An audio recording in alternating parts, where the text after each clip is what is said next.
요한복음 9장 이제 바로 이 날 때부터 맹인되었던 자를 하나님이 치유하시는, 예수 그리스도께서 치유하시는 그런 본문입니다. 그래서 우리가 지난주에 나누었던 내용 중에 질병에 대해서 우리가 정리를 좀 했었죠. 질병. 그래서 이 제자들조차도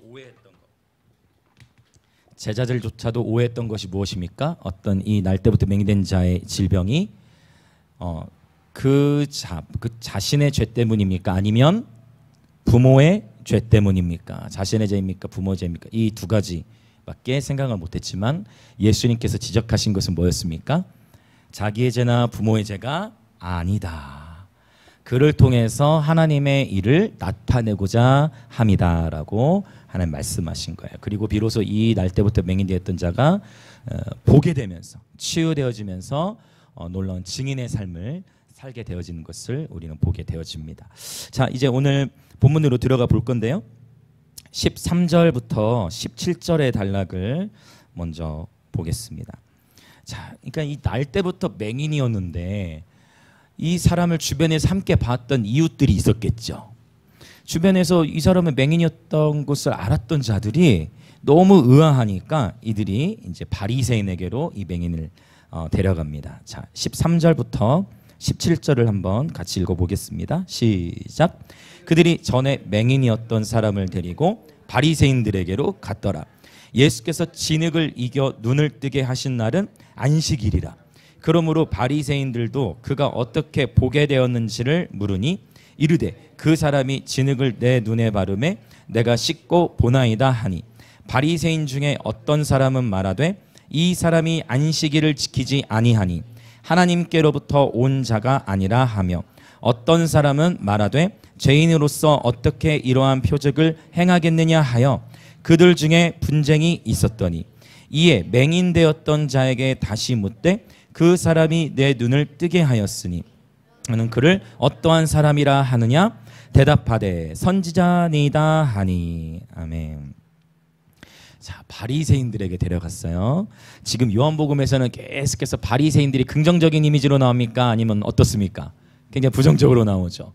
자, 뭐 예수님 죽이려고 하고, 예수님 함부로 대하고, 그렇죠? 신성 모독한다고 막 이야기하고. 그래서 이 단락을 보면 역시 이 예수님께서 이 맹인의 눈을 뜨게 하신 날은 어느 날이었다? 바로 안식일이었다는 거예요. 이게 이제 또 문제가 되는 거예요. 왜냐하면 유대인들은 기본적으로 안식일에 일을 하면 됩니까? 안 됩니까? 일을 하면 안 되는 거예요. 안식일에는 유대인들은 침도 안 뱉습니다. 예수님이 근데 이 맹인 눈뜨게 하실 때 어떻게 하셨어요? 일부러 침을 해가지고 자, 이 맹인, 자, 진흙, 예수님께서 진흙에 침 뱉었어요. 침 뱉은 거 자체가 지금 이 바리새인들은 걸려요, 안 걸려요? 지금 안식인데 지금 침 뱉었다 이거. 자, 거기다가 진흙에 뱉어가지고 그 진흙을 막 침하고 버무려가지고 침을 많이 뱉으셨나봐요. 진흙하고 많이 뱉으셨나봐. 어느 정도 가래를 뱉으셨는지 모르겠지만 예수님께 침 뱉으시고 그 진흙을 이겨서, 자, 진흙을 이겼다, 진흙과 침을 버무렸다, 그 자체가 유대인들이 또 뭐예요? 일을 한 거예요. 그 계속 걸리는 거예요. 그거를 바른 거네. 그럼 여기도 또 걸려. 그러니까 3번 걸리는 거예요. 뭐냐면, 자, 일단 안식일에 침 뱉은 거 안 된다고 그랬죠? 그 다음에 안식일에 일하면 안 되는데 진흙을 이겼네. 또 하나 잘못한 게 뭐냐면, 자, 그 사람이 치유된 게 잘못이라는 거예요. 왜냐? 유대인들은 어떤 상처가 있더라도 그 상처를 유지하는 건 괜찮은데 안식일에 그 상처를 치료하면 안 된다라는 규정이 있었어요. 여러분, 오늘날에도 이 안식일 규정에 대해서 특정한 어느 교단에서는, 그래서 개신교 안에서도 예배를 토요일에 드리는 교회가 있을까 없을까요? 있을까 없을까요? 있죠. 한국에서는 2단으로 판정이 된 걸 아는데 미국에서는 2단이 아니에요. 그걸 뭐라 하면 제7일 안식일, 뭐 이름 들으면 뭔가 이상한 것 같죠. 근데 사실 그 많이 다르다기보다는 주일 예배를 언제 드린다?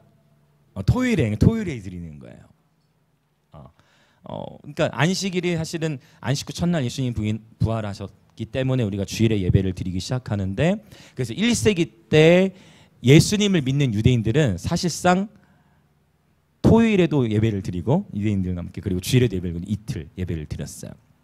근데 어쨌든 지금 이 맹인 치유가 된 상황인데 이 바리새인들은 계속 걸리는 거예요. 세 가지가 다 걸리는 거예요. 치유해서도 안 되는데.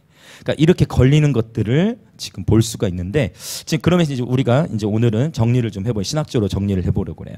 그래서 이 단락을 통해서 지금 주님께서 말씀하시는 게 뭐냐면 바리새인의 누룩이에요. 바리새인의 누룩. 바리새인의 누룩. 종교적인 전통을 의미하죠. 자, 일단 자, 오늘 여러분 저는 지금 주일 예배에 말씀을 전하러 이 자리에 섰지만 저의 복장이 여러분 어떻습니까? 지금 저의 자유바 또 다른 분 없습니까? 왜 목사님이 맥넥타이를 안 하고 있을까? 그러면 없습니까? 그런 생각 드시면 없습니까? 자연스럽게 여러분 제가 비아냥 걸리는 게 아니고 그러니까 제가 왜냐면 저는 이제 19살 때부터 이제 사역 현장이 있었기 그때 교회가 컸어요. 그래서 이제 19살 때 사역했고 저희 때는 뭐 사례 뭐 이런 물어보면 라떼 얘기해서 죄송합니다. 라떼 얘기해서 죄송합니다. 아직 저도 30대인데 감사합니다. 감사합니다. 새로운 패러다임 감사합니다. 자, 근데 항상 이제 일주일에 예배인들 막 10번씩 막 해내야 돼. 새벽 3시 반에 일어나가지고 막 그 큰 교회들 차원행하고. 근데 그때 사례비 없이 막 했던 그런 시간이 생각이 나요. 근데 이제 그렇게 막 하는데 이제 문제는 여름이에요. 여름이 너무 덥잖아요. 또 우리는 그때 당시에 이제 막 그때 어떤 전통이 있었느냐? 사역자들 안에 전통 어떤 전통이 있었느냐? 강대상을 세게 두드려야 돼. 강대상 이거를 얼마나 세게 두드리냐? 중요한 거는 속도와 강도 둘 다가 중요했어요. 이제 교육자들 말해서 세게 두드려 어떤 의미인지 아실 거예요. 경험해 보시면 세게 두드려야 되고 속도가 점점 빨라져야 돼. 네, 그래서 손바닥에 나중에 막 불이 나고. 네. 근데 그런데 한여름에 너무 더우니까 반팔 와이셔츠를 한번 입었는데 거기서 이제 예배 시간 중간에 이제 크게 혼이 났죠. 네, 설교 시간 그 예배 공예배 중에 사람들 쭉 수백 명이 앉아 있는 가운데서 네, 이제 혼나게 되었습니다. 그리고 또 다른 케이스 머리가 너무 길다는 거. 뭐 이렇게 뭐 그렇다고 제가 뭐 장발한 거 아니 여성분처럼 한 게 아니라 잠깐 머리가 조금 이제 그 단정하지 뭐 좀 길었던 거예요. 머리가 길어서 이제 혼나기도 하고 예배 시간 도중에 이제 그런 것들을 다 통과해 왔습니다. 저는 그때 그 담임 목사님을 정말 존경합니다. 그분께서는 늘 새벽 무릎으로 사셨고 그분의 그 모양이 있었기 때문에 오늘날에 제가 있게 된 거고. 네. 그런데 이제 지금은 이제 제가 비아냥하려는 게 아니라 그런 모습 속에서 그러니까 뭐냐면 그러면서 어떤 인식이 생기느냐 무조건 여름에도 불구하고 예배인도 할 때는 긴팔 넥타이 다 매고 그래서 저는 어렸을 때 정장을 하도 많이 입어가지고 요새 더 정장을 잘 입는 것 같아요. 그럼에도 저도 공식적인 행사나 뭐 중요한 어떤 일정이 있을 때는 이제 차리고 가죠. 또 다른 교회 저희 교회면 괜찮죠. 다른 교회 일반 전통적인 교회인데 그 교회 문화에 맞게 가야지 막 그 교회를 존중하면서 가야지 막 그냥 대충 가진 않습니다. 그 교회 문화에 맞게 가야죠. 이제 미리 여쭤보고 이렇게 하면 그런 공동체 문화가 중요하니까. 근데 적어도 이제 저희 교회에서는 이제 제가 자유해도 여러분들도 좀 자유하신 것 같아요. 처음에는 여러분도 함께 막 넥타이도 메고 오시기도 하고 잘 하시다가 지금은 복장 우리 다 비슷해진 것 같습니다. 같이. 네, 그러니까 여러분 중요한 건 뭐냐면 중요한 건 본질이라는 거예요. 본질. 그러니까 경건의 모양이 아니고 경건의 능력이 중요한데 경건의 모양을 강조하면서 경건의 능력을 잃어버리면 그건 너무 무의미하다는 거죠. 물론 경건의 능력도 갖추면서 경건의 모양도 아름다우면 너무 좋을 것입니다. 그러나 여기서 말하는 이 경건의 모양이라는 것이 단지 뭐 복장을 어떻게 하고 물론 이제 여성분들은 저희 주일학교 아이들도 교육합니다. 네, 주일학교 예배 때 한 번씩 언급해요. 그래서 우리가 예배를 섬기고 할 때는 복장이나 이런 바지에 그것도 더우니까 반바지 입어야지만 너무 짧으면 안 돼 뭐 이런 거 당연히 얘기하고 하지만 그런 어떤 기본적인 성적인 서로 보호하고 해야 될 영역은 있지만 우리가 이 전통의 영역이 본질을 대체해서도 안 되고 전통의 영역으로 인해서 이렇게 정지하거나 판단해서도 안 된다라는 것입니다. 그러면 이제 여기 상관은 더 나가는 게 뭐냐면 이제 지금 안식일 논쟁이란 말이에요. 그러면 자 구약 성경에 안식일을 지키라고 했죠. 맞죠? 여러분 안식일 지키고 계세요? 자 이제 제가 여러분 질문하는 거예요. 구약 성경에 분명히 안식일 지키라고 했잖아요. 십계명에 나오잖아요. 십계명에 나오죠. 십계명에 안식일 지키라고 했는데 여러분 지금 안식일 지키고 계십니까? 할렐루야. 어떠냐는 거예요. 자, 분명히 구약성이 언급이 돼 있단 말이에요. 이제 아까 복장 이런 거는 이제 다른 문제고, 그는 성경에도 없으니까. 근데 안식일 분명히 지키라고 출애굽기 10계명에 언급이 돼 있는데, 지금 과연 그러면 우리는 안식을 지키고 있는 것인가? 이분 어떻게 생각하십니까? 네. 자, 그래서 이제 여기서 한 걸음 더 나아가는 게 뭐냐면, 자, 성경은 구약과 신약으로 이루어져 있죠. 유대인들이 구약 성경을 보는데, 유대인들이 구약 성경 중에서도 39권 중에서도 가장 중요하게 보는 성경이 어느 것일까요? 그렇죠, 맞습니다. 네, 맞아, 모세오경이에요. 유대인들은 이 모세오경을 굉장히 중요시 여겨요. 그리고 실제 오늘날에도 토라 포션이라고 해서, 토라 포션 아마 들어보신 분들 계실 거예요. 이거 뭐냐면 유대인들이 날마다 이렇게 성경을 읽는 분깃을 정해놨어요. 그래서 주로 이 모세오경을 중심으로 읽습니다. 중간중간에 선지서 들어가고, 물론 최근에 예수님을 믿는 유대인들이, 원래는 모세오경과 구약만 있었는데 최근에 예수님을 믿는 유대인들이 신약의 분깃을 조금 들여보냈어요. 그럼에도 불구하고 절대적으로 모세오경을 중심으로 읽고 있습니다. 자, 구약과 신약인데 문제는 이건 거예요.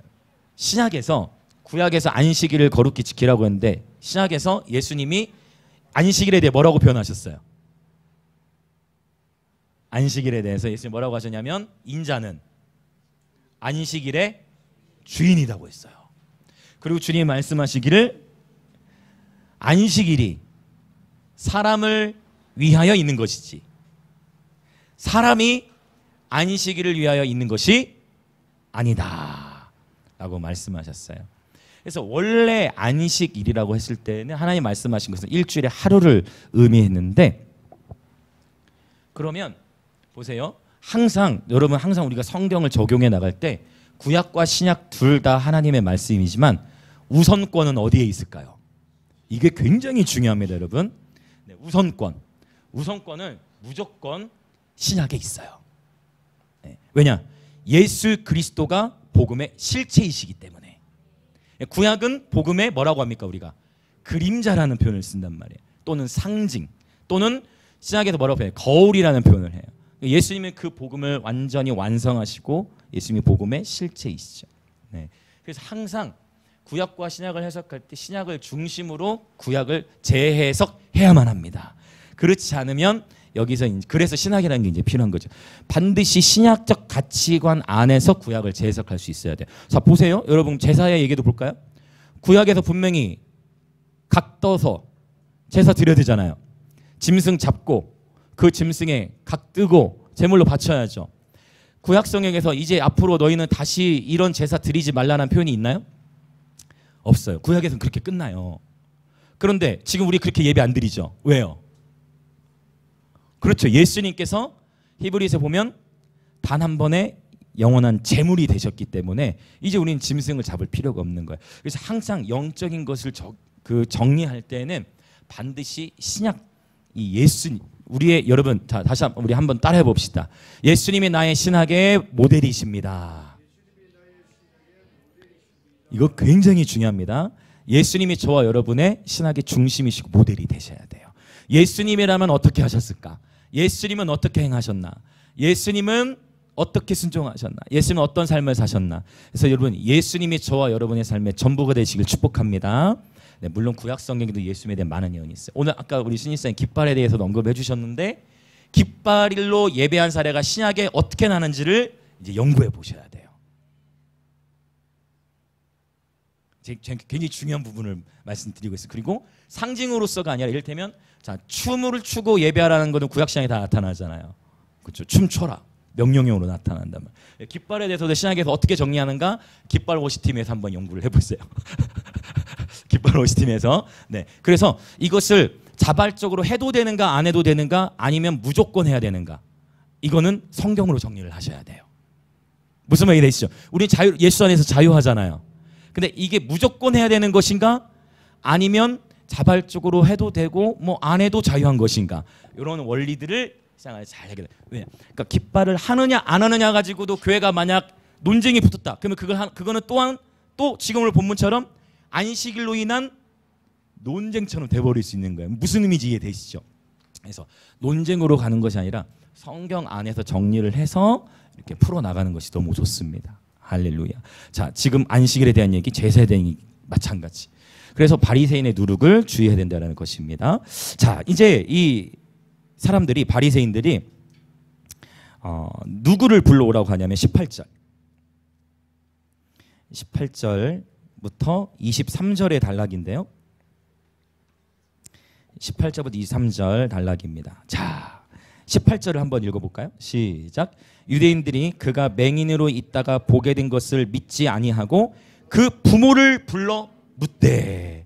자, 참 사람들이 너무한 거 아닙니까? 지금 이제 맹인이 치유가 됐어. 누구를 불러와요 이제? 야, 니네 엄마 데려와, 이런 거 있잖아. 지금 얼마나 지금 화가 나겠습니까? 자, 지금 부모를 데려오라고 한 거예요.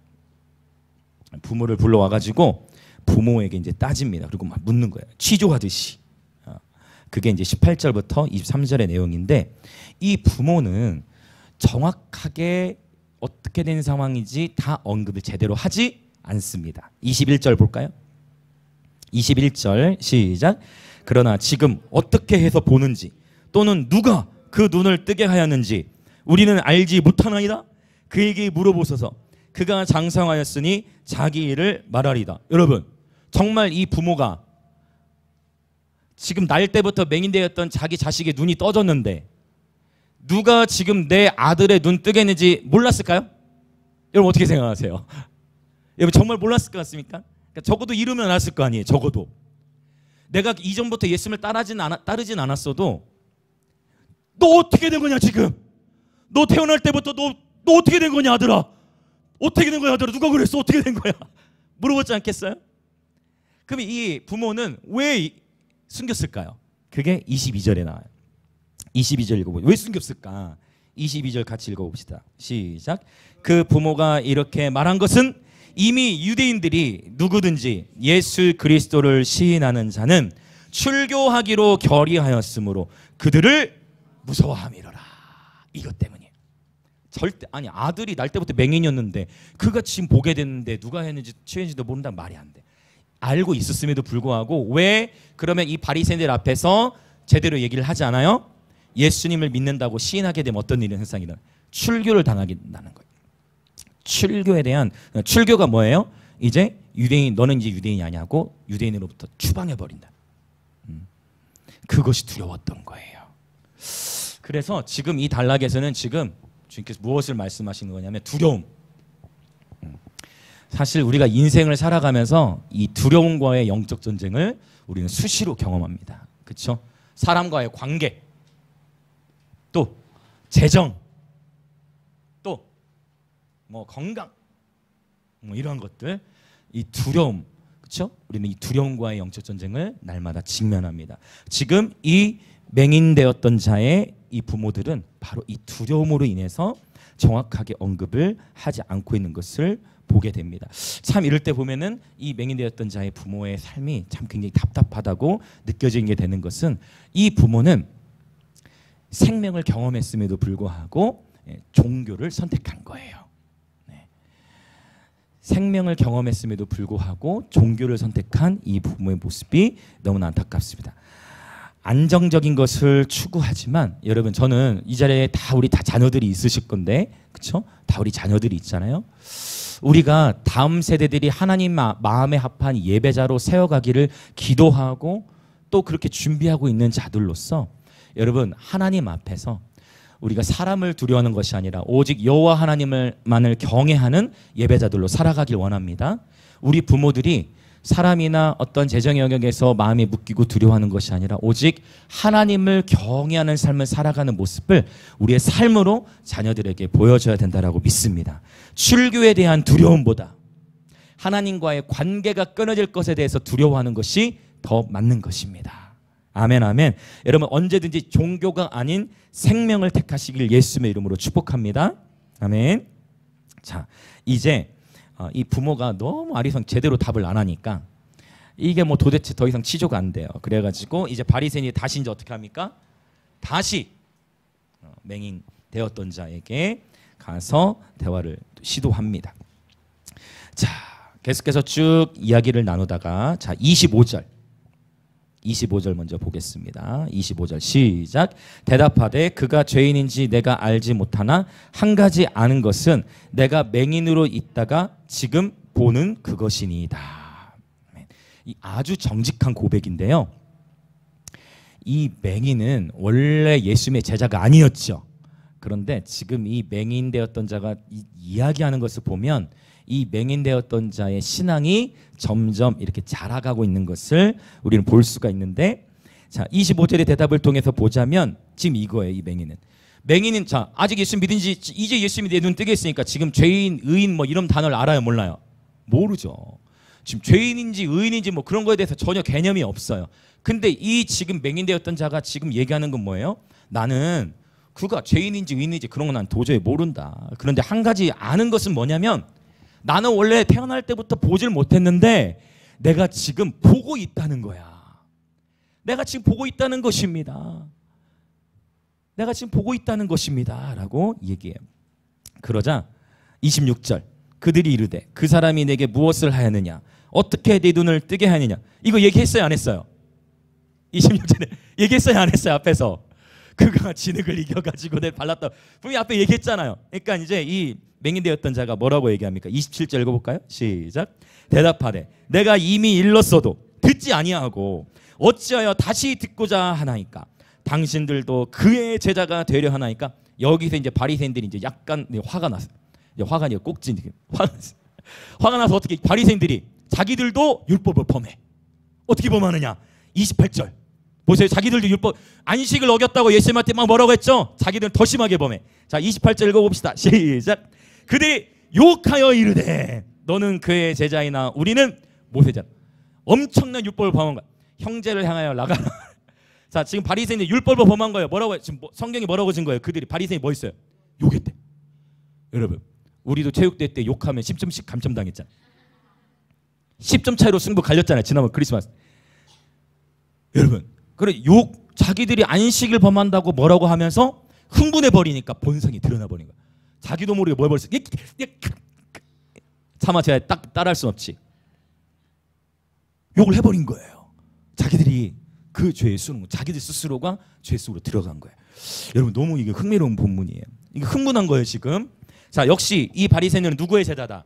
모세 제자라. 자 말했죠? 이 유대인들은 뭐를 중요시 여겨요? 특별 구약 중에서도 모세오경을 중요해요. 모세밖에 모르는 거예요. 자 이런 상황 속에서 자 30절 한번 또 봅시다. 30절 시작. 그 사람이 대답하여 이르되 이상하다.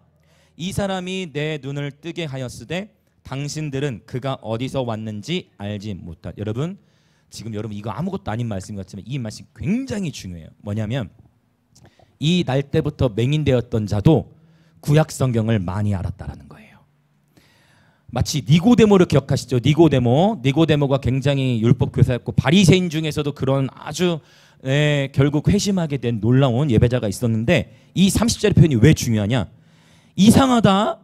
이 사람이 내 눈을 뜨게 하였는데 당신들은 그가 어디서 왔는지 알지 못하는도다 라고 얘기해요.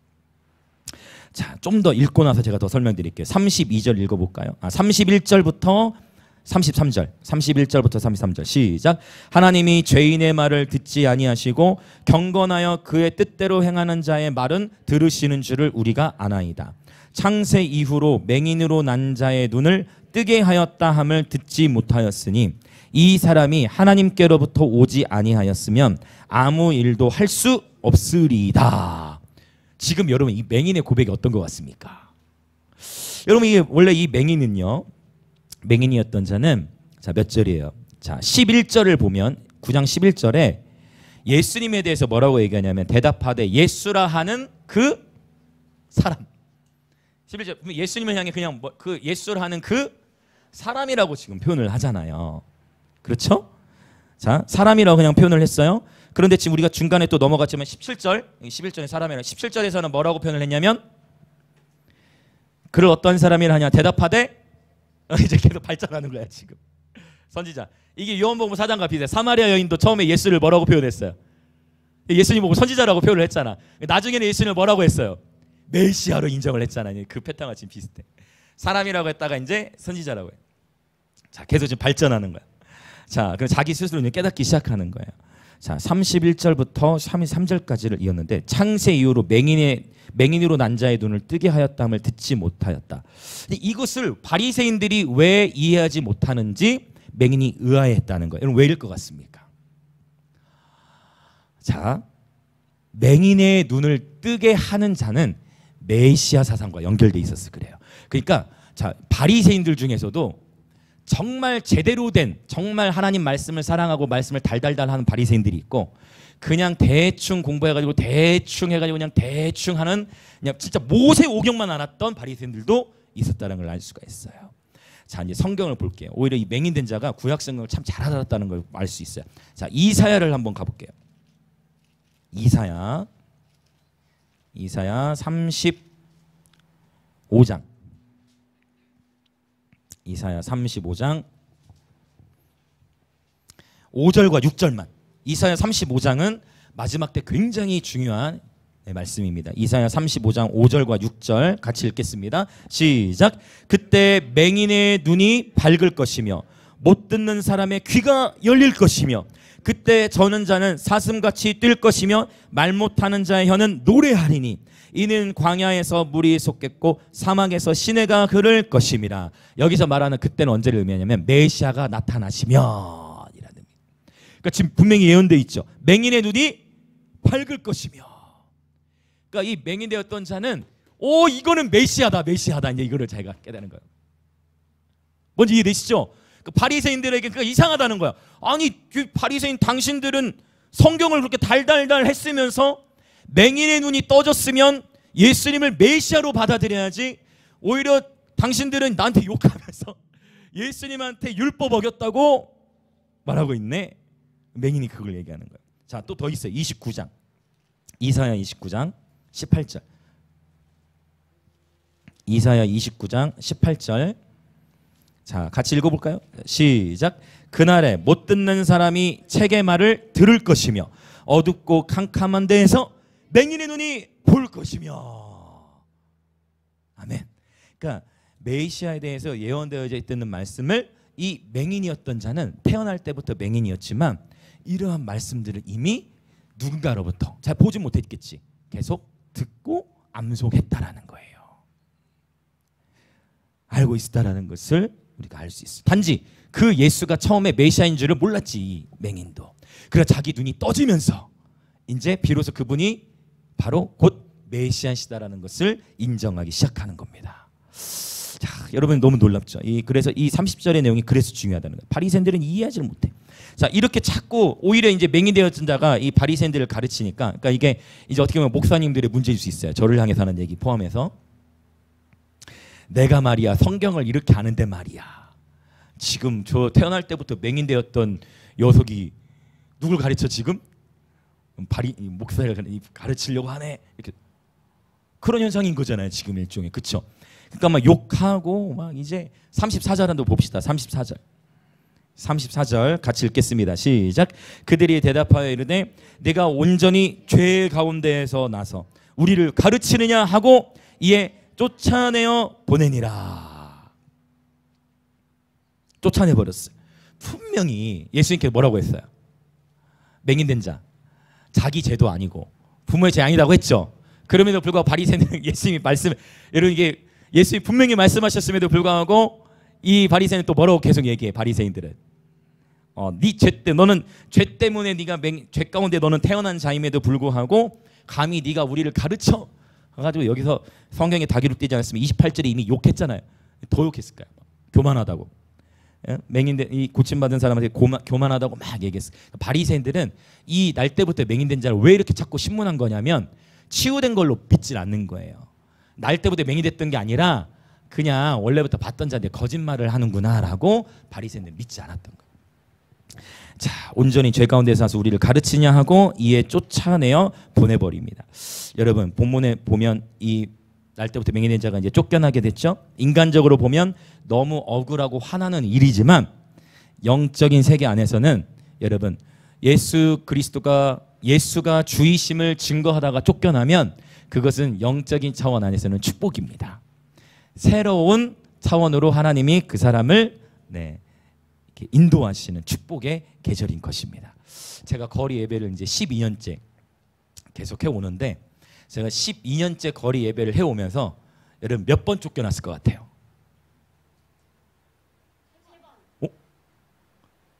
처음부터 답이 나와버렸네. 처음부터 답이 나오는데 약간 10번 오는 줄 약간 재미는 없어졌지만 어쩔 수가 없습니다. 오, 처음부터 답이 나와버렸어. 그러면 자 생각해 보세요.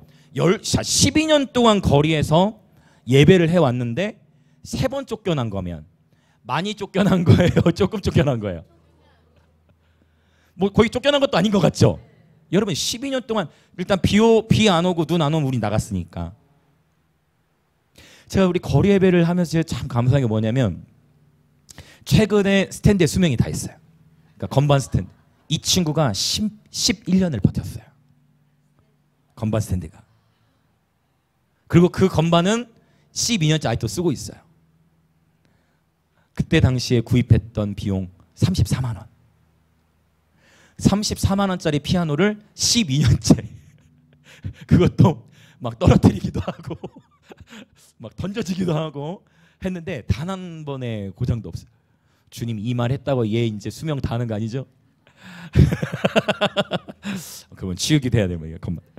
12년째 얘 너무 귀한 동역자예요. 12년째 고장나질 않아. 여러분 이 친구는 제가 봤을 때는 진짜 다른 어떤 건반들보다 자기 인생은 아니죠. 자기의 삶도 아니고 뭐라고 해야 될까? 자기 부르심. 이 건반이 만드는 이 건반의 부르심이 이 건반의 친구는 자기의 부르심을 너무나 충만하게 이루는 것 같아요. 언제까지 얘가 수명이 이어질지 모르겠지만, 아멘. 언제까지 일지 모르겠지만 여러분, 그래서 제가 항상 강조하고 늘 제 마음에 되새기는 게 있어요. 녹슬어서 없어지는 것보다 닳아서 없어지자. 사용하지 않아가지고 녹슬어 없어지기보다 닳아서 없어지자. 할렐루야. 이것이 세례 요한의 영성인 줄 믿습니다. 나는 새하여야 하고 그는 흥하여야 하리라. 우리의 겉사람은 후패져 가나 우리의 속사람은 날로 새롭도다. 할렐루야. 네. 근데 스탠드는 갔어요. 완전 더 이상 쓸 수가 없어. 그래서 우리 최대한 버티고 더 이상 쓸 수가 없어. 막 나사도 다 빠져버리고 이미 그냥 부러진 상태로 다 감당을 했는데, 그랬더니 좋은 스탠드로 하나님 구입할 수 있게 아주 튼튼한 걸로 또 이렇게 새롭게 하나님 시작하게 하시는데, 제가 그 얘기가 죄송해요. 너무 삼천포로 갔네. 지금 그 12년 동안 거리 예배하다가 단 몇 번? 3번 쫓겨났다 했잖아요. 근데 그 타이밍이 하나님의 때는 완벽하잖아요. 자, 옆에 계시면 한번 인사합시다. 하나님의 때는 언제나 완벽하십니다. 기가 막힌 타이밍인데, 자, 저희가 서대전역에서 예배 드릴 때, 서대전역에서 그때는 목요일에 했나? 그때도 토요일이었나? 아직 젊은데 죄송합니다. 제가 지금 12년 전에 아무튼 어쨌든 일주일에 한 번씩 거리에서 이제 예배를 드리는데, 제가 예배를 드리고 제가 충분히 예배를 막 해서 매주 한 번씩 때도 예배 드리고 하다가 이제 제가 김해로 와야 될 때가 됐어요. 그래서 이제 저의 당시에 영적 멘토 목사님이 이제 김해로 콜링을 하셔서 제가 장유라는 지역에서 이제 부교육자라 가서 그곳에 담임 목회도 하고 7년의 사역을 딱 채우고 그리고 이제 다시 지금 개정을 한 건데, 그때 이미 이제 내려올 곳으로 이미 예가 되어져 가지고 저희가 마지막으로 그 서대전역에서 예배한 날, 그러니까 김해로 내려올 것이 이미 다 일정되고 다 이제 이사 다 예약되고 내려오기로 한 이미 결정되고 마지막으로 서대전역에서 예배를 드린 날, 그날 경찰들이 왔어요. 여기서 이러시면 안 됩니다. 우리는 계속 하고 있었어요. 매주마다 계속 하고 있었습니다. 매주마다 계속 하고 있었는데, 우리 마지막으로 예배 드리기로 한 날 경찰들이 여기서 이러시면 안 되니까 싸울 필요 있어요, 없어요? 싸울 필요. 아우 죄송합니다. 네, 네 죄송. 다시는 네 죄송합니다. 저희 이제 여기서 이제 안 합니다. 네 죄송합니다. 죄송합니다. 저희가 죄송해요. 덕이 돼야 되니까 죄송합니다. 경찰분들 심려를 끼쳐드려 죄송합니다. 아주 정중하게 기쁨으로 잘 말씀을 드리고 저희는 파송을 받았습니다. 무슨 이해되십니까? 하나님은 정확하게 그래서 여러분 쫓겨나는 것은 그러니까 여기서 말하는 쫓겨나는 건 여러분이 복음을 전하다가 거리의 예배자 전도자분들 축복합니다. 여러분 거리에서 전도하다 보면은 막 사람들 이상한 시선이 있을 수도 있죠. 그러나 여러분 그것이 우리에게 축복인 줄 믿습니다. 이건 아무것도 아니죠, 여러분. 무슬림 중동 국가에서 목숨 걸고 복음 전하신 분들에 비하면 그렇죠. 근데 어쨌든 그때 그렇게 해서 마지막으로 예배드리기로 한 날 그렇게 해서 왔습니다. 자, 그럼 두 번째는 언제 쫓겨났을 것 같아요? 두 번째 스토리가 좀 연결되지 않습니까? 자, 언제 쫓겨났을 것 같아요? 자, 제가 장유에서 몇 년은 있었다. 횟수는 7년에 있었다. 장유에서는 자 이제 거기 교회가 부흥했어요. 교회가 잘 성장했고 교회 지금 잘 성장해 가고 있습니다. 교회가 처음에 제가 갔을 땐 교회가 굉장히 어려운 상황인데 정말 하나님의 은혜로 부흥을 주셔서 교회가 잘 자립되어졌고 지금도 잘 성장하고 저는 다시 개척을 하는데 그때도 제가 예배했던 공원 이름도 기억해. 능동공원. 혜민이 기억을 해. 능동공원이라고 해요. 능동공원. 거기 공원에서도 매주 나갔습니다. 매주 나갔습니다. 그리고 언제 신고가 떠요? 마지막 날.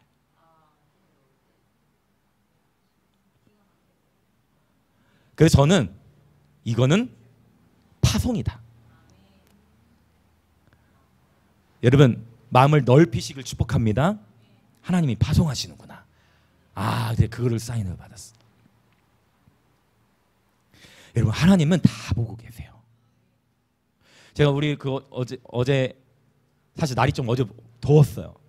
우리 예배자들 같이 막 어제 막 얼마나 오늘 장비 나르고 이게 거리에서 예배하는 건 괜찮은데 이게 장비 나르고 이제 정리하고 요게 이제 에너지가 많이 돼. 그런데 우리 주력 친구들 같이 장비 나르고 하는데 나가서 애들 하는 거 보니까 너무 예쁜 거야. 애들이 그렇게 땀 흘리고 덥다 하면서도 애들 나가지고 애들이 막 그 토끼 같은 목소리로 계속 찬양하면서 여러분 그 사진들 보셨죠? 너무 아름답지 않습니까? 아니야 혜미라 오늘 아니야 혜미라 충분해. 자 얼마나 아름답고 좋은 게 합니까? 그래서 하나님이 이 예배를 받으시는 거예요. 그러니까 자꾸만 그래서 근데 어떤 목사님들은 이렇게 이제 물어보세요. 그래서 거리로 나아가서 전도해가지고 몇 명이 교회로 왔습니까? 이렇게 물어보시는데 제가 보니까 하나님이 저에게 맡겨주신 일을 그냥 묵묵했더니 여러분들이 교회 오셨어요.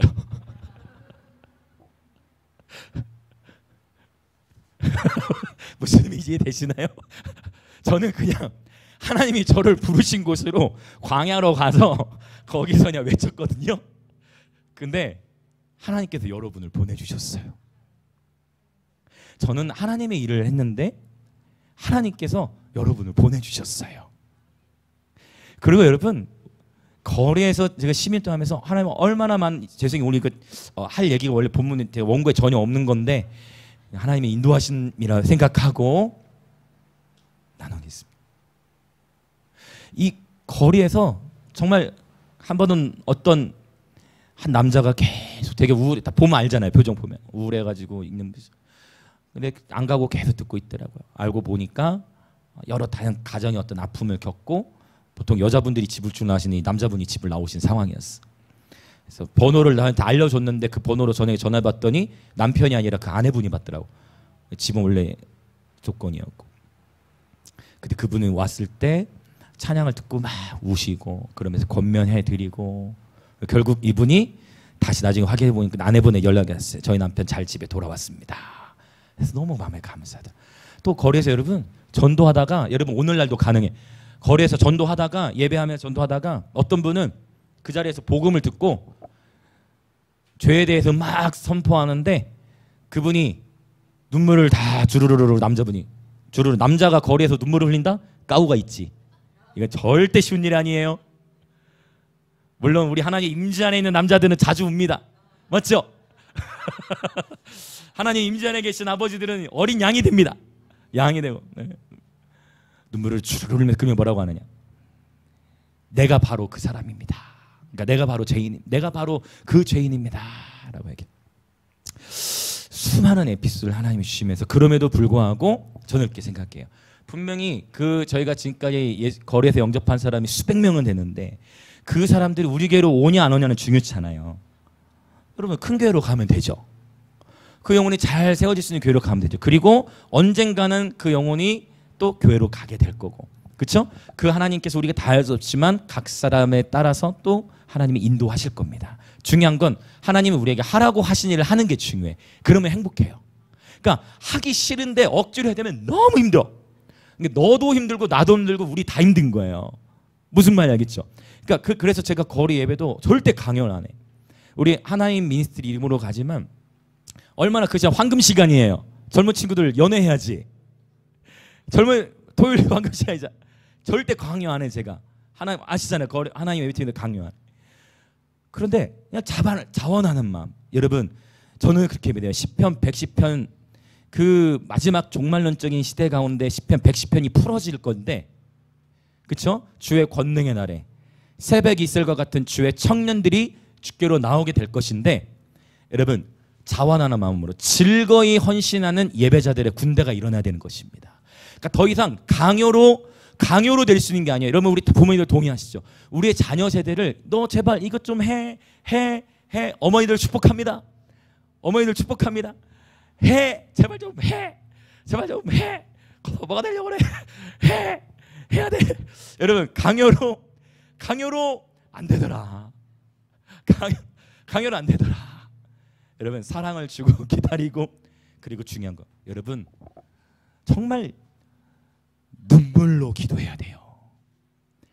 처절하게 우리 자녀 세대를 위해 부르짖으며 기도해야 돼요. 처절하게 하나님 앞에 부르짖으면서 목숨을 걸고 우리의 자녀 세대를 하나님 살려주시라고 기도해야 됩니다. 할렐루야. 그런데 그렇게 기도하기 시작하면 하나님이 때를 따라서 새를 행하실 줄 믿습니다. 그리고 여러분 저는 축복합니다. 여러분 즐거이 헌신하는 다음 세대들이 일어날지어다. 여러분 다 취하십시오. 여러분의 자녀들 주님 앞에 자원함으로 즐거이 헌신하는 예배자들의 군대로 일어날지어다. 아멘 아멘 아멘. 어제 전도하다가 이것까지 좀 더 얘기할게요. 죄송해요. 18살 친구들이 왔었어. 남자야 여자야. 17입니까? 그랬는데 얘네들이 자 이거는 본질이 아니야. 17이면 이거는 본질이 아니다. 그래서 넘어가면 돼. 그래서 이 형제들이 처음에 3분만 있다 간다고 그랬는데 애들 한 1시간 반을 있다 갔어요. 젊은이들이. 그러니까 우리는 감사해. 오래 있으니까. 저는 다 몰랐어. 근데 저희 여러 명이 있으니까 처음에 윤지사님 한번 가시고, 그 다음에 누가 갔죠? 그다음에 서사모님 몇 번째죠? 서사모님이었나? 제가 두 번째였나?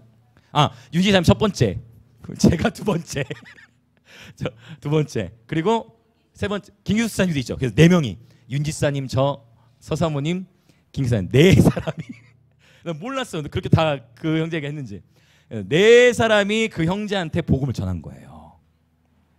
그 형제는 축복이지. 그래서 저는 근데 보통은 다음 세대들이 싫으면 가요. 근데 안 가. 내가 보기에는 여자를 좋아하는 것 같아. 사귀는 건 아니라고 했는데 계속 여자면 졸졸졸 이렇게 있는 것 같더라고. 여자애는 찬양이 너무 좋으니까 계속 있고. 근데 결국 영접은 안 했어요. 보통 그렇게 하면 영접하. 왜냐하면 여러분 전도를 해보시면 알겠지만 이 어떤 한 영혼이 내 입으로 복음을 시인해서 예수님이 내 주인이십니다라고 고백하는 게 이게 아무것도 아닌 것 같아도 이 고백 한번 하기가 여기에 영적 전쟁이 있어요. 이게 영적 전쟁이 있어. 어떤 경우는 굉장히 퉁명스럽게만 한 사람이 한 번에 그냥 영접을 하는 경우도 있고, 이야 설명을 너무 잘 들어. 자 이제 영접기도 따라 할까요? 아니요 하는 사람이 있고, 한 번은 애들이 연지공에 사는데 7명이 쭈루룩 아이들이 앉아 있는 거야. 태권도 뭐 서풍 나가지고 7명이 노래대로 앉아 있어. 그 7명 앉아 있어가지고 그 애들한테 복음을 딱 집단적으로 전하고, 자 영접기도 따라할 사람 저요. 7명이 다 들었어. 그때 7명이 동시에 예수님 영접기도를 했어요. 그러니까 이런 자신감을 갖고 다음 주에 가잖아요. 어떤 날은 한 명도 영접을 안 해. 하나님은 늘 교만하지 말라고. 늘 교만하지 말라고. 중요한 건 때를 얻든지 못 얻든지 복음을 기쁨으로 전하는 것인 줄 믿습니다. 그렇게 할 때 하나님께서 더욱 복음 전도의 기름을 부으시고 여러분 축복합니다. 하나님께서 여러분에게 주신 예언적 은사들, 어제도 우리 80 어르신 사모님 기도해 주십시오 하고 축복 기도해 드리고, 또 치유 기도, 여러분 이러한 모든 기도들 활성화를 거리에서 하기 너무 좋아요. 거리에서 우리가 계속 활성화할 때 하나님은 더욱 기름 부으실 줄 믿습니다. 아멘. 이제 빨리 넘어갈 타이밍이 됐습니다. 자, 오케이. 그래서 바로 그거예요. 그렇게 해서 제가 두 번째 그거에게 좀 더 마무리. 거기서 두 번째 파송을 받은 거예요. 그렇게 마지막 드리기로 예배한 날. 세 번째는 어디였느냐? 바로 이제 연지공원에서 코로나가 이제 3단계인가 뭐 3.5단계인가 그거 갔을 때 그렇게 딱 세 번만 쫓김을 받았습니다. 그래서 이것은 여러분 하나님의 파송이고 그 코로나가 극심한 그것도 하나님께서 저에게 주시는 어떤 의미들이 있었어요. 그래서 여러분 꼭 기억하시고 여러분이 복음을 전하다가 정말 여러분 오히려 이것을 더 기쁨으로 여기시길 축복합니다. 자, 시간이 좀 가지만 좀 인도하심을 따라 조금만 더 제가 나누고자 하는 것들이 생각나서 나누자면 요한계시록이 1장부터 몇 장까지 있냐면 22장까지 있어요. 요한계시록은. 그런데 이게 샌드위치 기법. 우리가 고린도전서 은사장 하면은 고린도전서 12장과 14장의 은사가 있고 가운데 사랑이 있죠. 사랑을 따라 은사 사역해야 된다 이제 이걸 얘기하는 건데 요한계시록 11장에 어떤 이야기가 나오냐면 11장에 경배에 대한 이야기가 나오고 경배하는 자를 측량하라 있죠. 그 다음에 11장에 뭐가 나오느냐? 증인이 나와요. 증인. 이 증인이라는 단어는 헬라어로 마르티스라는 단어를 쓰는데 이거 혹시 기억하십니까? 이 마르티스는 어떤 의미에서 나왔다? 순교. 마르티스는 순교. 그러니까 여러분 우리는 사실 편하게 복음을 증거하는 것입니다. 그러나 여러분 우리 영광 임재교회 모든 성도분들 축복합니다. 우리 이스라엘도 가야 되죠? 이스라엘도 가야 되고 우리 열방에 지금 선교 가야 되죠? 우리 감비아에도 가야 되죠? 아프리카 우리 주영성 교사님 계신 그 아이들 가야 됩니다. 여러분 목숨 걸고 복음 전할 준비 되셨습니까? 오 들으셨어요? 앞에 아이들이 아멘했네. 자 여러분 목숨 걸고 복음 전할 준비 되셨습니까? 그래서 제가 웬만한 대형교회 목사님보다 더 행복한 것 같아. 일단 일당백. 너무 좋아. 너무 할렐루야. 여러분 준비되셨습니까? 우리는 지금 준비되는 계절인 거예요. 증인이라는 단어는 마르티스에서부터 나온 거예요. 바로 순교. 그래서 이 거리 예배가 지금 그렇게 우리를 훈련시키시는 그런 장인 것 같습니다. 자 이제 또 빠르게 가봅시다. 35절부터 41절 단락인데요. 이렇게 한번 우리 서로 옆에 사람에게 인사하고 넘어갑시다. 자 복음을 전하다 쫓겨나면 파송인 것입니다. 아멘. 여러분 꼭 기억하세요. 네, 축복입니다. 자 계속 보겠습니다. 35절을 한번 읽어볼까요? 시작. 예수께서 그들이 그 사람을 쫓아냈다 하는 말을 들으셨더니 그를 만나사 이르시되 내가 인자를 믿느냐. 자 지금 맹인이 어떻게 됐어요? 쫓겨났죠? 맹인이 지금 쫓겨났죠? 출교당했죠? 쫓겨난 거예요. 맹인이 쫓겨났을 때 누가 예수님을 만나주세요? 누가? 바로 우리 예수님께서. 맞죠? 휴리스코라는 단어인데 맹인이 지금 34절에서 바리새인들로부터 이제 쫓겨났잖아요. 출교를 당한 거예요. 이제 맹인이 외로워졌죠. 자기 이제야 비로소 자기는 보게 됐는데 지금 출교까지 당해버렸어. 너무 안타까운 상황에 예수님께서 그를 만나사라는 단어인데 이 만나다라는 단어가 여기서 헬라어로 휴리스코라는 단어를 쓰는데 이 휴리스코는 어떤 의미가 있냐면은 찾아내다, 발견하다. 그러니까 지금 이 내용은 뭐냐면 맹인이 지금 쫓겨났죠. 그러니까 예수님께서 이 맹인 되었던 자를 찾으셨어요. 왜? 위로하고 격려해서 계속해서 사명자의 삶을 살도록. 여러분 예수님께서 이 맹인 되었던 자를 찾아오셨습니다. 역대하 16장 9절에 보면 이런 말씀이 있어요. 여호와의 눈은 온 땅을 두루 감찰하사 전심으로 자기를 향하는 자들을 향하여 능력을 베푸시나니. 여러분 여호와의 눈이 온 땅을 두루 감찰하고 계십니다. 그리고 전심으로 주님을 찾고 있는 자를 주님은 지금 뭐하고 있어요? 전심으로 주님 바라는 자들을 찾고 계시다는 거예요. 여러분 전심으로 주님을 찾고 계십니까? 저와 여러분이 전심으로 주님을 찾는 예배자들 되시길 예수님의 이름으로 축복합니다. 보니까 이 자리에 계신 모든 분들은 전심으로 주님을 예배하는 자들이에요. 전심으로 주님을 찾고 계신 분들입니다. 그게 뭐냐면 주님께서 저와 여러분을 주목하고 계시다는 거예요. 주님이 마음이 너무 따뜻해. 주님께서 이 맹인되었던 자를 찾으신 거예요. 위로하려고, 격려하려고 주님께서 이 맹인되었던 자를 만나 주셨습니다. 아멘, 아멘. 자, 그리고 주님께서 이 맹인되었던 자 만나 주시면서 주님께서 말씀하시죠. 네가 그를 보았거냐? 지금 너와 말하는 자가 그이니라. 이거 뭐 이상하죠? 뭐 그이니라. 이게 지금 뭘 가리켜요? 바로 내가 바로 그 메시아다. 아까 이사야 35장 봤던 것처럼 내가 바로 그 네가 찾던 메시아 맞다라고 얘기하자 38절 읽어보겠습니다. 38절. 자, 38절 시작. 이르되 주여 내가 믿나이다 하고 절하는지라. 기본적으로 절은 서서 할까요? 절은 엎드려서 하겠죠. 네, 엎드려서 절을 하는. 근데 여기 절하는 단어가 굉장히 이 예배학적으로 굉장히 중요한 단어가 쓰였다라는 게 이제 또 흥미롭습니다. 여기서 절하다는 것은 프로스키네오라는 단어를 써요. 프로스키네오는 뭐냐면은 프로스 누구누구와 키네오는 뽀뽀하다. 그래서 엎드리 절하다라는 단어가 여기 번역 우리 한국말로는 지금 엎드려 절했죠? 절하는지라. 그런데 이 단어의 원래 의미는 뭐다? 누구누구와 뭐 하다? 뽀뽀하다. 이게 경배예요, 여러분. 이것이 경배입니다. 그래서 경배와 찬양이 아니라 찬양과 경배. 찬양을 통해서 하나님께로 나아가고 경배는 좀 더 찬양보다 친밀한 거예요. 여러분 뽀뽀 아무나 하면 큰일 나죠. 뽀뽀는 절대 아무하고나 하면 안 되는 거예요. 맞죠? 뽀뽀는 아무나 하면 안 돼요. 아무하고나 하면 안 돼. 맞지? 아무하고나 하면 안 돼. 엄마 아빠랑은 괜찮아. 알겠지? 지금 여러분이 지금 하경의 눈빛을 보셔야 되는데 이 사랑의 눈빛을 얼마나 사랑스러워. 아이들 너무 기특하지 않습니까? 주일학교 예배 드리고 또 2차로 예배 드리고. 여러분 뽀뽀는 아무나 하는 게 아니잖아요. 아무하고나 하는 게 아니잖아요. 친밀한 관계랑 그 예수님과 바로 친해지는 이 맹인됐던 자는 왜? 아무도 오히려 다른 이들은 다 자신을 내쫓았잖아요. 그런데 예수님은 자기를 찾으셨잖아요. 그러면 되는 거 아니에요? 여러분 그러면 되는 거 아니에요? 좀 세상 사람들로부터 좀 오해받아도 예수님이 나를 찾아주시면 되는 거 아니에요?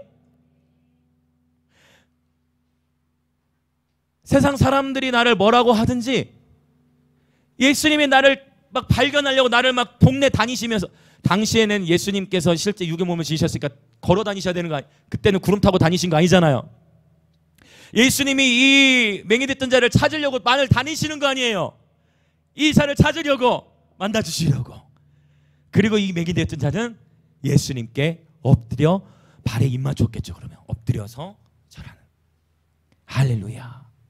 너무나 아름답지 않습니까? 자, 그리고 예수님께서 이제 뭐라고 말씀하시는지 봅시다. 그러니까 항상 제가 보면 하나님은 많이 안다는 자들에게는 감춰버리시고, 그러니까 지혜롭다 하는 자들에게는 감추시고, 나는 모릅니다, 나는 아무것도 모릅니다 하는 어린아이 같은 자들에게는 주님께서 더 지혜를 열어버리신다 했어요. 이게 정확해요. 자, 주님이 어떻게 말씀하신지 볼까요? 39절 시작. 예수께서 이르시되 내가 심판하러 이 세상에 왔으니 보지 못하는 자들은 보게 하고 보는 자들은 맹인이 되게 하려 함이라 하시니. 지금 이게 뭐예요? 반대로 주님 완전히 역설이라고 하죠. 그러니까 오히려 이 맹인되었던 자는 보게 되었고 이 바리새인들은 그들이고 맹인이다. 너는 제대로 보고 있고 바리새인들이 그들이고 맹인이다. 주님이 그걸 선언하고 계신 거예요. 자, 40절 41절 읽고 이제 우리 기도하려고 합니다. 마지막 두 절 읽겠습니다. 시작. 바리새인 중에 예수와 함께 있던 자들이 이 말씀을 듣고 이르되 우리도 맹인인가? 예수께서 이르시되 너희가 맹인이 되었더라면 죄가 없으려니와 본다고 하니 너희 죄가 그대로 있느니라. 아멘 아멘 할렐루야. 여러분 바로 이겁니다. 이게 복음의 역설인데, 그러니까 항상 주님은 죽고자 하는 자는 살게 되고 살고자 하는 자는 죽게 되어지고, 안다 하는 자들은 모르게 하시고 모른다 하는 자들은 알게 하시고, 이것이 복음의 역설이에요. 하나님은 항상, 그래서 보세요. 자, 하나님은 교만한 자들을 물리치시고 겸손한 자들에게는 더욱 큰 은혜를 주시나니. 아멘 아멘 아멘 아멘. 심령이 가난한 자가 복이 있나니 천국이 저희의 것이. 여러분, 지금 그 천국을 누리고 계십니까? 오늘 또 예배 시간을 통해 천국을 누리고 계십니까? 주님과 오늘 경배하면서 주님과 입 맞추셨습니까? 경배하면서 예수님과 입 맞추셨습니까? 경배하면서 그분 얼굴 앞에 서셨습니까? 오늘 또 주님과 친밀하게 예배하셨습니까? 여러분, 행복은 경배하는 데 있습니다. 찰스 스펄전이라는 설교 황태자라는 놀라운 복음 전도자가 그렇게 말했어요. 행복은 경배하는 데 있습니다. 여러분, 세상 사람도 뭐라 해도 여러분, 아무리 친구가 많아도 입 맞추는 자는 한 명인 거예요. 우리의 신랑이신 예수님, 그분이 저와 여러분을 발견해 주신 거예요. 할렐루야. 이 시간 우리 함께 기도합시다. 예수님은 사마리아 여인에게도 먼저 찾아오셨고 이 맹인되었던 자에게도 먼저 찾아오셨어요. 둘 다 자기 이름도 성경에 나오질 않아요. 그냥 사마리아 우물가에서 만났대. 그 이름도 안 나와서 끝까지, 저도 말하기가 되게 길어요. 그냥 이름이 있습니다. 이름 얘기하는데 맹인 되었던 자라고 얘기를, 맹인이라고 할 수는 없죠. 고천 받았어요. 맹인 되었던 자라고 얘기를 해야 되는데 이름도 나오지 않는 이 무명의 사람들에게, 근데 제가 가만히 보면은 성경에서 예배에 대한 가장 깊은 계시를 주신 사람이 사마리아 우물가 여인이었다는 거예요.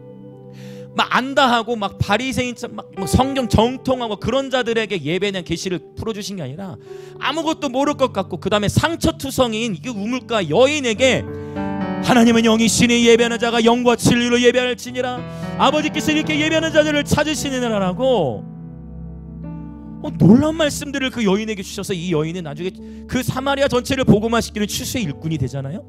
오늘 맹인되었던 자, 날 때부터 맹인되었던 자도 바리새인들이 이 날 때부터 맹인되었던 자를 추방시키잖아요. 출교시켜요. 내쫓아버려요. 그러나 그것은 새로운 차원의 파송인 것입니다. 이 날 때부터 맹인되었던 자를 주님이 찾아오셨어요. 이름은 모르겠지만 얘야 고마워. 다른 이들이 다 부인하고 심지어 너의 엄마 아빠도 쫓겨날까봐 제대로 고백하지 못했는데, 너의 엄마 아빠도 제대로 반응하지 못했는데, 너의 부모도 나를 인정하지 않았는데, 너의 부모도 쫓겨날까봐 두려워서, 관계가 깨질까봐 두려워서 제대로 증언하지 못했는데 네가 제대로 증언했구나. 네가 진짜 보는 자야.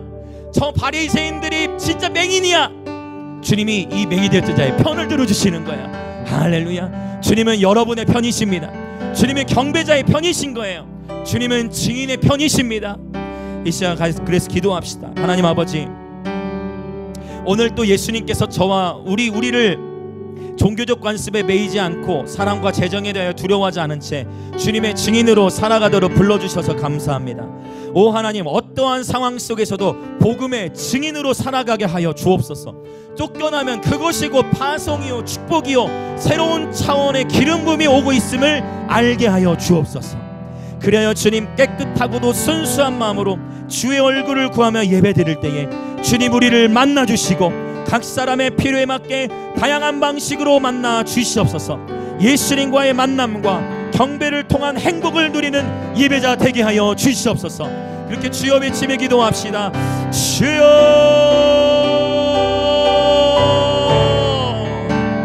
할렐루야.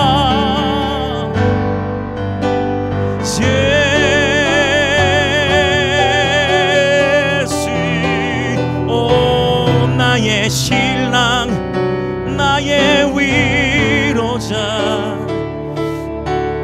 여러분, 때로는 어쩔 수가 없어요. 이 복음의 배타성. 여러분, 세상은 우리를 이해할 수가 없습니다. 세상은 우리를 이해할 수가 없어요. 왜요? 그분을 아직 모르기 때문에. 여러분, 그러나 괜찮습니다.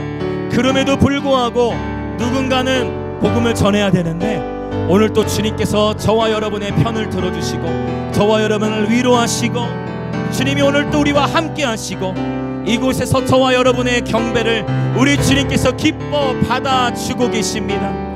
여러분, 입맞춤은 아무하고나 하지 않습니다. 오직 우리의 입맞춤의 대상은 우리의 유일한 한 분 예수 그리스도. 오 할렐루야. 보좌에 앉으신 어린 양 예수께 우리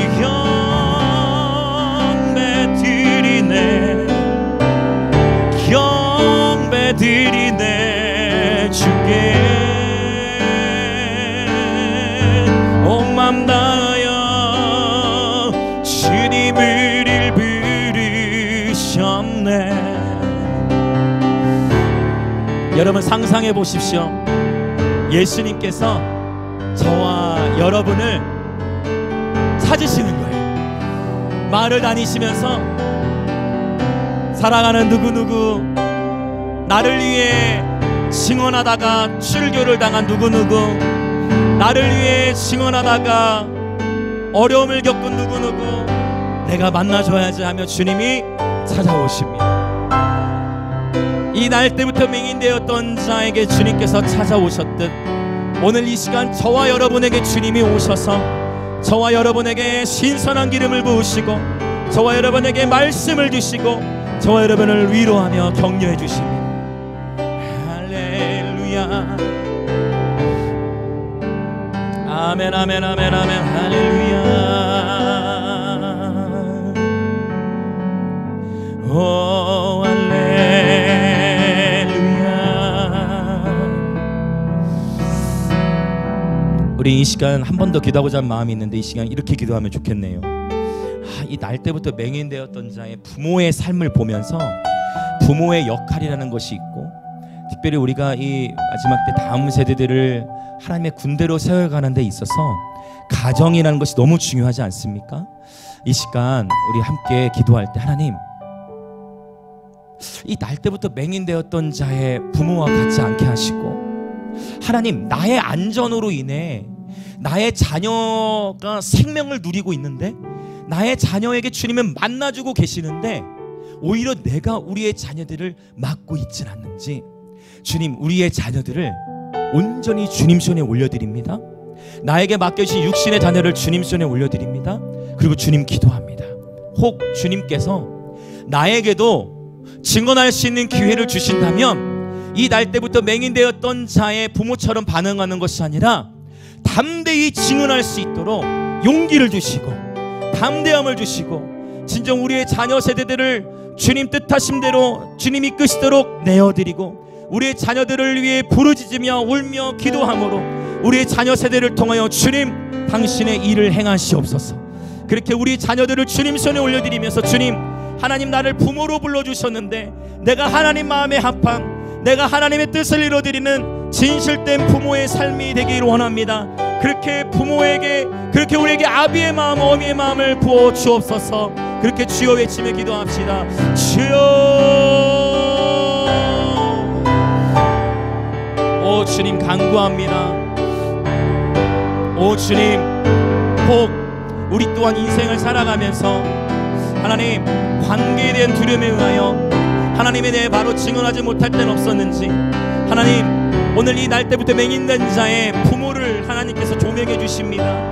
하나님, 하나님이 다시 우리를 부르실 때 하나님이 우리를 부르셔서 우리가 주님 곁으로 가든 아니면 주님께서 먼저 이 땅에 재림을 하시든 오 하나님, 우리가 부끄러움이 없이 하나님 우리에게 맡겨주신 육신의 자녀들에게 하나님 이들을 하나님께로 인도하고 하나님이 우리에게 맡겨주신 자녀인 만큼 하나님 부끄러움이 없이 이 자녀들을 잘 우리에게 맡겨주신 우리의 자녀들을 잘 양육하며 세워나갈 수 있도록 하나님이 축복하여 주옵소서. 오직 하나님 아버지의 마음과 하나님 아버지의 사랑을 부어주셔서 하나님 주께서 주신 부모의 권위를 가지고 우리의 자녀들을 통제하는 데 쓰는 것이 아니라 자녀들을 보호하고 자녀들을 격려하고 우리 자녀 세대가 하나님의 부르심 안에서 깨어나 하나님의 부르심의 길로 나아갈 수 있도록 하나님의 사랑과 오래 참으심으로 우리 자녀들을 위해 기도하며 세워나갈 수 있도록 성령이여 기름 부어 주옵소서. 아멘 할렐루야. 찬송과 존귀와 모든 영광과 능력을 아멘. 주님께서 신선한 기름을 부어주고 계십니다. 할렐루야 할렐루야. 그분의 사랑을 받으십시오. 우리 하나님 아버지의 사랑을 받고 누리십시오. 오늘 이 시간 주님이 신선한 기름을 부어주고 계십니다.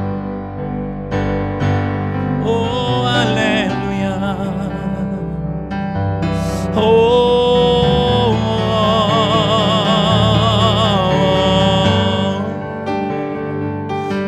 예수. 주님의 사랑이 크십니다. 주님의 은혜가 크십니다. 우리 한 번 더 기도할 때 여러분 인생 살아가다 보면 나의 힘으로 되지 않을 때가 많습니다. 여러분 그러나 이 맹인되었던 자 자기 스스로 뜰 수가 없었습니다. 그러나 예수님이 이 맹인의 눈을 뜨게 하셨습니다. 할렐루야. 우리 주님은 너무나 선하신 분이십니다. 오늘 주님께서 저와 여러분의 심령 안에 굳게 닫혀 있었던 마음의 눈들을 열어주십니다. 우리의 마음의 눈을 밝혀 우리 주님을 더 깊이 알아가게 하실 것이며 저와 여러분의 인생을 향한 부르심의 소망이 무엇인지 주님 깨닫게 하실 것입니다. 그래요. 주님 앞에 이 시간 기도합시다. 주님 맹인되었던 자의 눈을 여셨듯 오늘 이 시간 우리 영광 임직의 모든 지체들 또 오늘 예배에 함께하고 있는 모든 그리스도 몸의 지체분들의 눈을 열어 주옵소서. 저 바리새인들 본다는 자들은 실상은 맹인이었으나 오늘 이 시간 이곳에 모여 주의 얼굴을 구하며 예배하는 모든 지체들 위해 마음의 눈을 열어 주옵소서. 눈들이 열릴지어다. 주님을 보게 될지어다. 주님의 마음을 볼지어다. 주여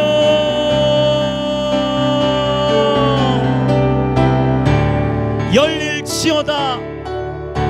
주여 내 마음의 눈을 열어 주의 율법에서 기이한 것을 보게 하시고 우리의 마음의 눈을 밝히시사 우리 주님을 더 알게 하시며 부르심의 소망을 깨달아 알게 하여 주옵소서. 아멘 아멘 할렐루야. 오 주여 밝히 보게 하소서. 오 주님 날 때부터 맹인되었던 자 자기 스스로 할 수 없는 영역 여러분 이것이 기름 부음이에요. 내가 애쓰는 차원이 아니라 주님이 맹인의 눈을 뜨게 하셨습니다. 주님께서 오늘 저와 여러분의 눈을 뜨게 하십니다. 주님께서 저와 여러분의 눈을 뜨게 하십니다. 주님께서 저와 여러분을 밝히십니다. 주님께서 저와 여러분을 열리게 하십니다. 할렐루야. 하나님의 사랑이 주님의 임재가 주님의 사랑이 오늘 또 저와 여러분을 자유케 하십니다. 할렐루야 할렐루야.